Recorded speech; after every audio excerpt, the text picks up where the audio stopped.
In the 19th century, scientists were just beginning to understand the invisible forces around us.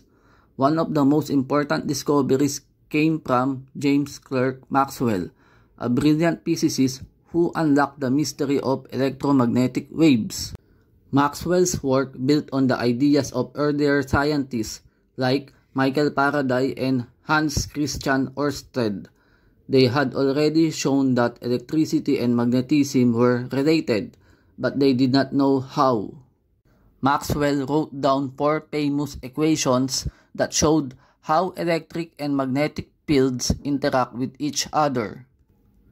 These equations describe how electricity and magnetism could create waves that travel through space. Maxwell's equations predicted that these waves could travel through space without needing a medium. He called them electromagnetic waves. They are made up of electric fields and magnetic fields that oscillate and move together. Maxwell's calculations showed that when the electric and magnetic fields are disturbed, it's similar to when you touch the surface of water. Changing the direction of electric current would create a ripple or wave. Maxwell's predictions were proven correct years later.